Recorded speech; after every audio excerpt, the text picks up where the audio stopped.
Hi, this is Dr. Richard Ruling here on the Total Health Channel. Beginning another week, and thank you for being with us from day to day. Got some good stuff to share today on the Midnight Cry. 5 different perspectives, and going to take a look at it. Let's ask God's blessing on our time together. Heavenly Father, great time to be alive, and ask your help so that we can be all that we can be for your sake. Please help us understand these issues, and we ask for your Holy Spirit. You said you would give it if we feel our need, and we do state it. Help us to feel the need and to be going forward in your strength. Please do exceeding abundantly for Christ's sake. It's his wedding and ours, and we ask it claiming your promise, Ephesians 3:20. Hallelujah. Well, we're going to look at 5 different perspectives of the Midnight Cry that historically have had several previous events. Okay, the fact is that in Ecclesiastes 1, God says there's nothing new under the sun, and he's in 3rd chapter he says whatever has been, what is to come has been already. God summons each event back in its turn. So we're going to look back at the historical events and see how they integrate to give us the final picture. Because history does not repeat exactly, it rhymes. Some things from before fit with other things from before to give us a totally different perspective. And what's coming will be huge. If Christ needed 6 parables to give us the timing in his last 6 parables for an event as the days of Noah, and then it's like 2 men in the field, 1 taken, and so on. All those fit together, including a wedding parable, with that same timing. We need to take a broader look at what that midnight cry is, because it's part of what Christ said in Revelation 10:11 when he said, "You must prophesy again." Pioneers gave the midnight cry, a midnight cry, but it wasn't what they expected. And we don't want to be embarrassed. We need to understand it fully. So let's be expecting something big, but let's look at the historical applications first. The first midnight cry, and I was taught in high school there's a rule of first use, where a word or phrase is first found. It often has a context for end time, because Christ is Alpha, Omega, first and last. Those were the letters of the Greek alphabet, first and last. So, Egypt, okay, God came to Egypt, and either way we're going to look at 5 different parameters, okay.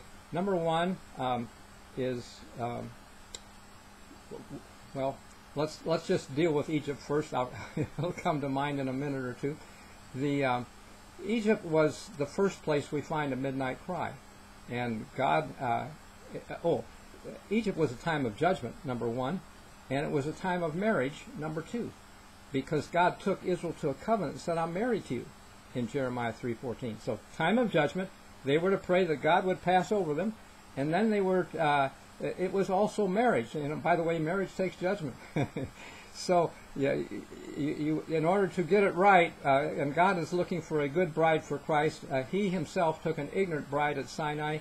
They worshipped a calf 40 days later. Must not happen to Christ. So it's important for us to understand all that we need to. Christ isn't just wanting to rapture to heaven a ignorant group that's wretched, miserable, poor, blind, and naked, as the Laodicean church is described. That's the last church. Why do Baptists think they're ready to be out of here right away? They're not ready, and we're not ready, or the Methodist or any other church. We will go when it's time, but there's some maturity and growth that need first. So, time of judgment, time of marriage, solemn event, okay, and my favorite author, Ellen White, describes the midnight cry as a sudden, unlooked-for calamity. That's what happened on Egypt, okay? When death fell on the Egyptians at midnight, there was a great cry that went up from Egypt then. So, solemn event, and what to do to be ready, okay? In other words, there is protection available. What they did, we need to understand it. And what to do to be ready, and how to prepare. In Egypt, they killed a lamb, put the blood on the doorposts, and were to eat the Passover that night, and leave nothing till morning. They were awake all night, basically. Well, parallels to that in other events, but Christ was the Passover lamb.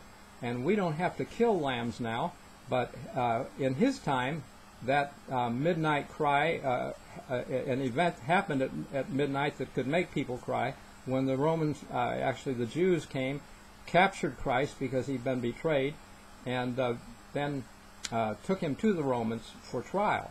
First they did a trial themselves, mock trial, really totally false witnesses, etc. But the events for Christ were the spiritual component of what happened in Egypt. Egypt was physical deliverance. Christ was coming to give us spiritual deliverance from bondage. And if we understand that, the spiritual is the bigger deal, and we should appreciate it more. The other events of that night include the fact that he had a new covenant tokens of his emblems of his sacrifice. He replaced instead of killing the lamb, so that we don't have to kill lambs and eat bitter herbs or do Jewish ceremonies. We can just share the tokens. This is my body, this is my blood, which was shed for you, the grape juice and the bread at that time. And the time to do it really is the eve of Passover in place of Passover. Those were appointed times, moed, and we should look forward to doing it at that time. So the pioneers came along and they proclaimed a midnight cry, the bridegroom is coming too, and they rightly identified what needed to be at the time as the Day of Atonement. Samuel Snow came riding into a camp meeting in August, and the message of Christ's coming was, wearing low, because people had proclaimed it in 1843, 1844. Most of the year had gone, hadn't come. And Samuel Snow came, though, with the message that the Day of Atonement is when the sanctuary was cleansed in the earthly, and it must be October 22. So that was a spark for a midnight cry that went around the world in 2 months. I believe we will have 1 month for our midnight cry, and we can be assured that it's coming based on Jerusalem being compassed with armies. That's the first sign of Matthew 24. It's also the first element in Zechariah 14, when the day of the Lord comes, and all nations will be gathered against Jerusalem to battle. This is not Rome in 70 A.D., it's all nations. I think Muslim nations. They have been gathering last spring. They gathered on the border to protest Israel and the Palestinian situation, and to pray for 7 Fridays in a row until their Ramadan. Well, I think they're running out of patience, and I think the Pope probably in his visit encouraged them to go for it. And I think we'll see big stuff a couple weeks from now. This is 2 weeks from today, really, is Passover, Easter, and we'll see what happens. But I think if we see that, we must have our own midnight cry for a month from now. The pioneers had 2 months, but they didn't have telephones, faxes, emails, airplanes, cars, copy machines, etc. But still, the message got to the farthest mission station in just 2 months. People were looking for Christ to come. Well, in retrospect, we believe that it was a coming to the heavenly sanctuary for a cleansing, as it says in Revelation 11:18, the time of the dead that they should be judged. But the time of the living that they should be judged is going to involve life and death issues, not just looking over the books. And God said in Egypt, Exodus 12:12, I will execute judgment. So, judgments are going to fall. And in Egypt, I think, it didn't cut it just to be a descendant of Abraham. They had to kill a lamb and put blood on the doorpost and do what he said. Okay.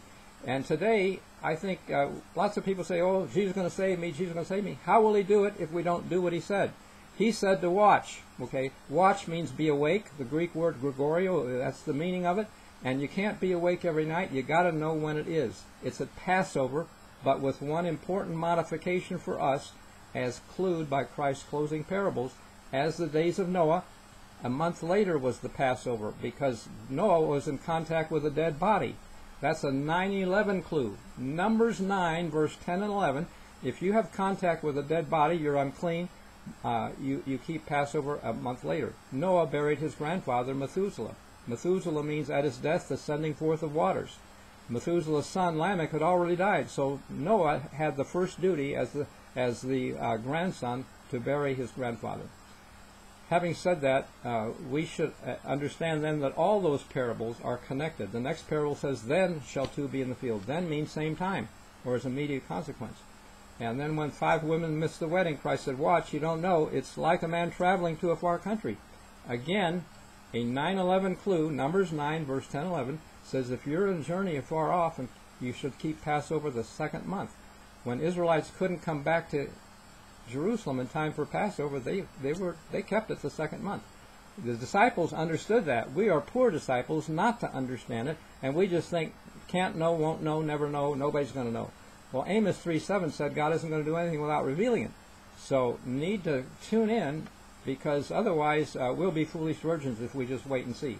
Wait and see requires no faith, and Romans 14:23 or 44 says, whatsoever is not of faith is sin. It's the last verse in Romans 14.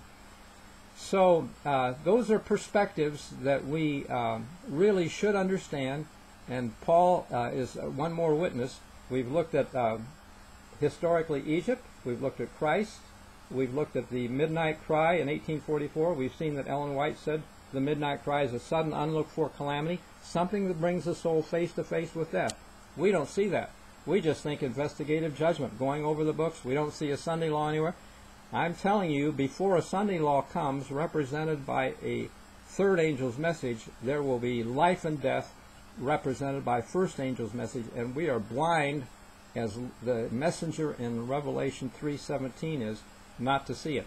He's also naked, that messenger, Agalos, and I believe that's leadership of the church, basically.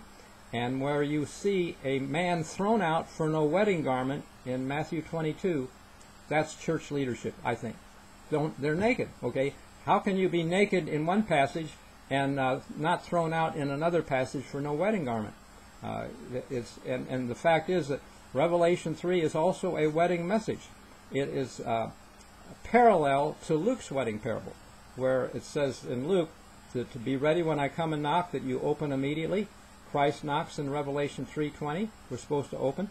There's a meal in both passages. If he says in Revelation 3:20, if any man hear my voice and open the door, I will come in and sup with him. Okay. Well, he's going to do it in Luke 12:37 also. Blessed is that servant whom his Lord shall find watching. He will gird himself and make him sit down to eat, and come forth and serve him. That's what he did at the Last Supper. So we just need to put these parallels together and understand how we should do it. And if we are watching, I think we should keep the Lord's Supper on the eve of 2nd Passover, and then go out and watch and pray, basically. If we're doing that, I think we are ready for whatever comes, and we don't exactly know how it will be. It's possible that we will hear, just like the shepherds had angels come to visit them and tell them about the Christ child. They were watching their flock. We should watch and watch our flock. Maybe have communion with them. Those that we've tried to witness to, invite them for the Lord's Supper. And let's watch and pray. And that's my idea of how, and one way of watching and staying awake really is reading the book Desire of Ages, reading the closing chapters, pray between chapters, that we can appreciate what he did for us. And doing that, I think, prepares us spiritually for what's coming, and God will recognize, ultimately, it's not about just looking over books. The final judgment is going to separate people. And when they says, here are the patience of the saints, they are there. You can see them. It's not just, well, I meant to do this, and God knows me, and He loves me, and I love Him. No, it's going to be standing where He wants us to be standing and doing what He wants us to do. So I think that's probably enough for today. I appreciate it. I want to encourage you today to get a copy of this book, The Earthquake and Seven Seals. It's free on Amazon. If you go to Amazon, select book, type in my name, Richard Ruling, you can find The Earthquake and Seven Seals for free today. And the download, if you don't have a Kindle, download a free app for your computer or phone so you can read it. The nice thing about it is you can adjust the size of the print so you can read large print if you have eye problems or what.